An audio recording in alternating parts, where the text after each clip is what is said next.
Fala pessoal, sejam todos bem-vindos a mais um vídeo aqui do NS Futebol. Seguinte dia de Libertadores para vocês, Boca Juniors e Palmeiras. A gente vai direto para a análise, que o vídeo vai ser longo. Então é a análise completa desse confronto da semifinal. Primeira parte, vamos analisar a parte ali de cima. Por estilo de jogo, quem leva vantagem? O que a gente está chamando de estilo de jogo na Libertadores? Confrontos da equipe do Boca Juniors contra equipes que classificaram da fase de grupo para a fase eliminatória, tá? Ou seja, das oitavas para frente. Já o que a gente está chamando de estilo Palmeiras é o mesmo, também Palmeiras contra equipes que classificaram para as oitavas e aí para frente, tá bom? Então temos o seguinte cenário, 61 a 51. O que isso apresenta? Vantagem no confronto para a equipe do Palmeiras em relação à equipe do Boca. Então a equipe do Palmeiras é favorita contra a equipe do Boca Juniors. Quando a gente vai colocar isso por mando de jogo, ou seja, o Palmeiras jogando fora contra um Boca Juniors jogando em casa, a gente também tem um ligeiro favoritismo para a equipe do Palmeiras, mas é pequeno, tá? Então assim, você tem um ligeiro favoritismo a ponto de a gente colocar ali como empate, mas no overall fica 62 a 60. Como tem de ser caracterizado o jogo que a gente está vendo, né? Primeiro, a gente tende a caracterizar esse jogo com uma posse de bola, passe, progressão e a velocidade de recuperação, todas favoráveis para a equipe do Boca Juniors. O que isso quer dizer? Que quando você colocar na Paramount, quando você vai colocar ali para assistir na Sport TV, você vai observar uma equipe do Boca Juniors mais vezes com essa posse da bola. Mas você vai ver que a diferença de passe, por exemplo, já cai um pouquinho também em relação à diferença na progressão.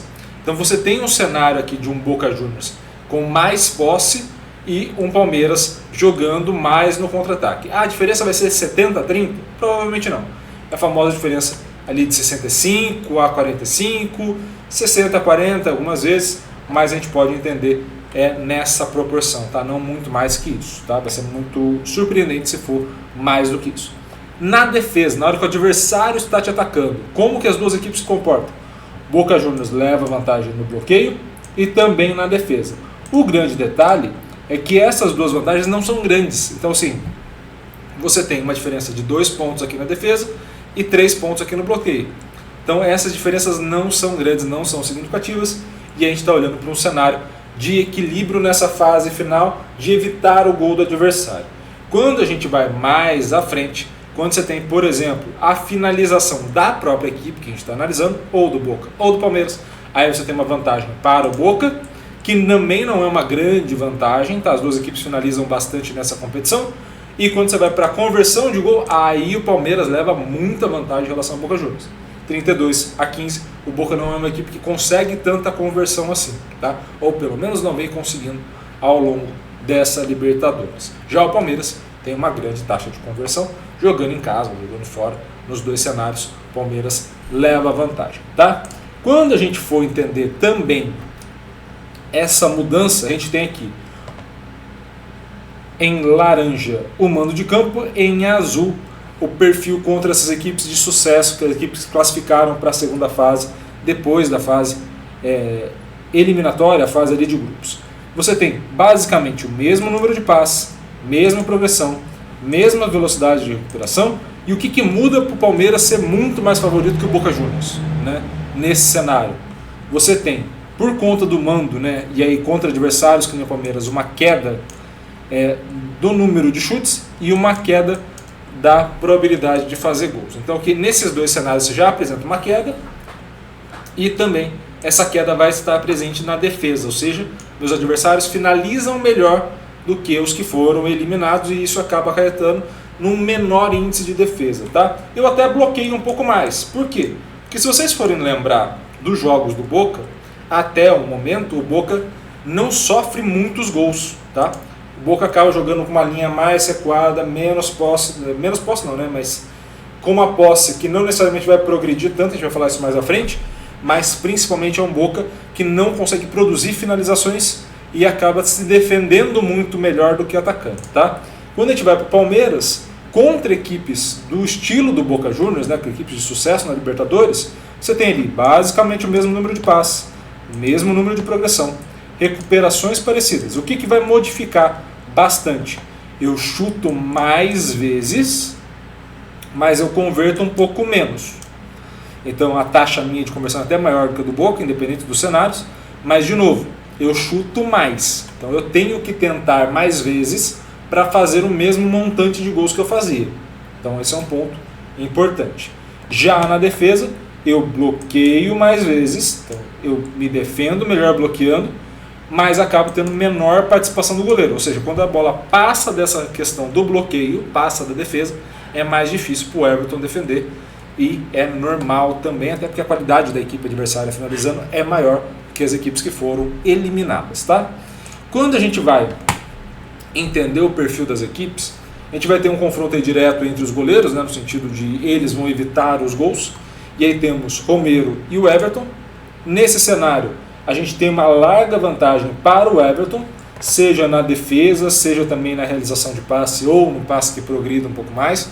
Romero tende a construir mais com a linha de 3, que vai formular na zaga da equipe do Boca Juniors, mais do que esse cenário do Palmeiras, onde o passe é um pouquinho mais longo, você tem um passe que percorre mais o campo. Tá? Quando a gente vai subindo esse cenário, a gente tem aí, e aí começando pela linha do Boca Juniors, tá? Então você tem aqui 4 jogadores do Boca Juniors, então você tem os 3 zagueiros mais um volante. Então você tem aqui o Valentim, você tem o Orojo, Ezequiel Fernandes e o Figal. E qual é o encaixe que eu imagino que vai ter entre esses jogadores? Então você tem 3 zagueiros, Valentim, Rojo e Figal, e você tem o Ezequiel Fernandes à frente da linha da zaga, ou seja, um pouco mais ali como um volante, mas quase descendo como um quarto cara para fechar essa linha. O que eu imagino que vai acontecer? Você vai ter os seguintes encaixes nesse cenário. Primeiro deles, o Inácio Fernandes com o Rafael Veiga, e aí é uma vantagem grande do Rafael Veiga, porque além de contribuir na defesa, mas esse aqui não é o grande ponto nesse confronto especificamente, você tem um cara que finaliza muito bem de fora da área e tem uma alta taxa de conversão. Então você tem aqui um cara muito difícil de marcar, que por mais que ele não vá participar em números de passe, como outros meio-campistas vão participar, ele vai sempre finalizar e ter uma alta taxa de conversão. Então é uma vantagem do Veiga em cima do Ezequiel Fernandes, tá? Além disso, se a gente for subindo isso, o Figal tende a jogar ali junto com o Arthur, e aí você tem o Arthur que converte muito bem, fazendo uma grande Libertadores até o momento, mas um Figal que também recupera bem essa bola. Então é um confronto mais equilibrado nesse sentido, seja da finalização ou da capacidade do meu zagueiro fazer bloqueios. O que é importante dizer, grande parte da Libertadores o Arthur jogou como ponta direita, não como ponta esquerda. Então os dados aí estão representando muito mais ele como um ponta direita do que como um ponta esquerda. O que isso traz para a gente? Isso traz para a gente uma necessidade de avaliação mais organizada, justamente de como isso, de mudar a posição, vai impactar o comportamento do Arthur. Tá? Então temos esse cenário que ele é muito importante da gente colocar. Tá? Além disso, eu imagino que o Valentini fique no confronto direto com o Mike, especificamente, que é quem está caindo mais pela ponta direita. O Mike tende a participar mais do jogo, e o Valentim não tende a ter uma boa Libertadores no sentido de recuperação da posse, mas nesse espaço aqui, que talvez seja um ponto mais debilitante da equipe do Boca, você também não tem um cara que aproveite tão bem.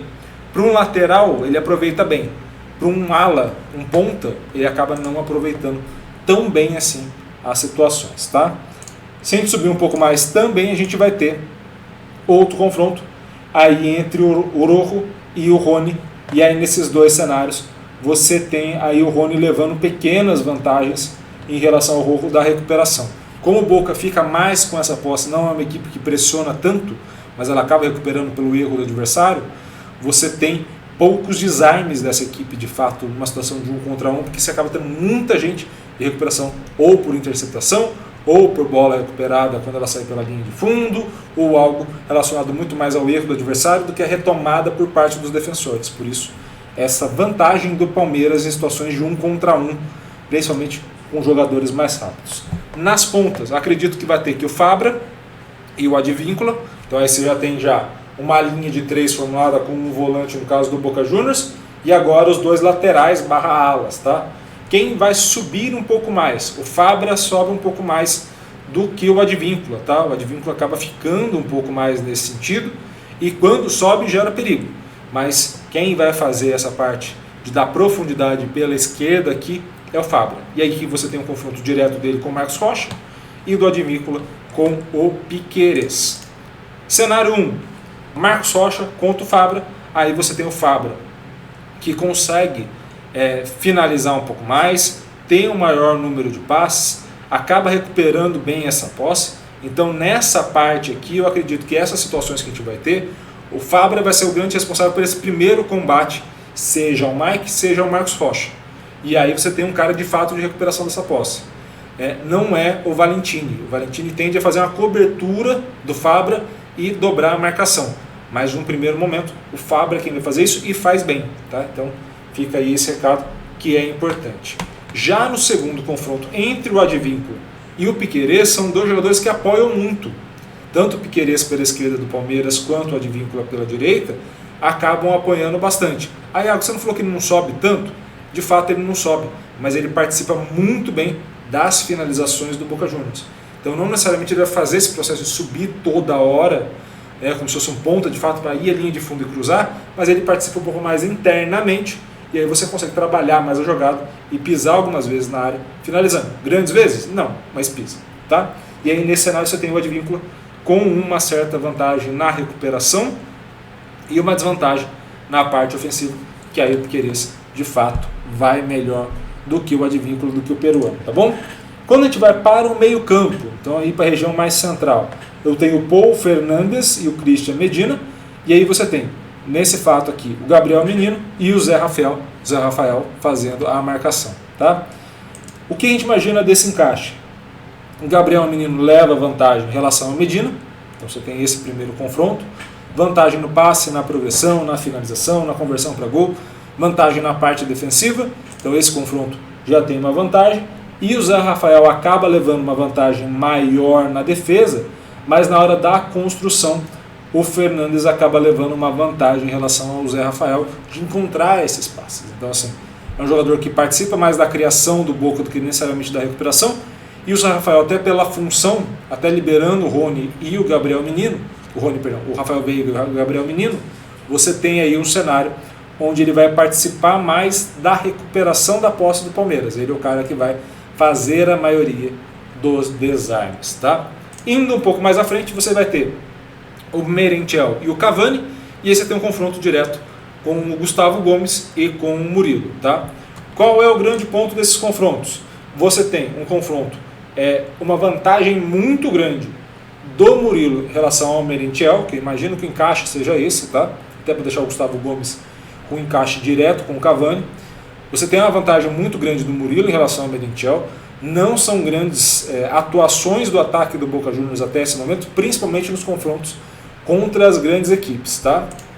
E aí quando você coloca o Cavani e o Gustavo Gomes, o Cavani até ajuda bem na marcação para um atacante.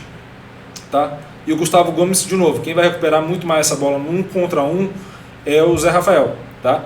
Mas aí você tem a participação alta na parte ofensiva, principalmente na bola parada do Gustavo Gomes, né, subindo ali para escanteio ou alguma falta lateral, e também você tem uma participação boa dele nas recuperações. Ou seja, nesse cenário você tem de novo vantagem para a equipe do Palmeiras nesse confronto. Qual é o grande ponto da equipe do Boca Juniors? Para a gente analisar essa equipe do Boca. Você tem uma alta concentração de jogadores, pegando todos aqueles mapas de calor que a gente mostrou para vocês, uma alta concentração aqui na região central, tá? E também no corredor central.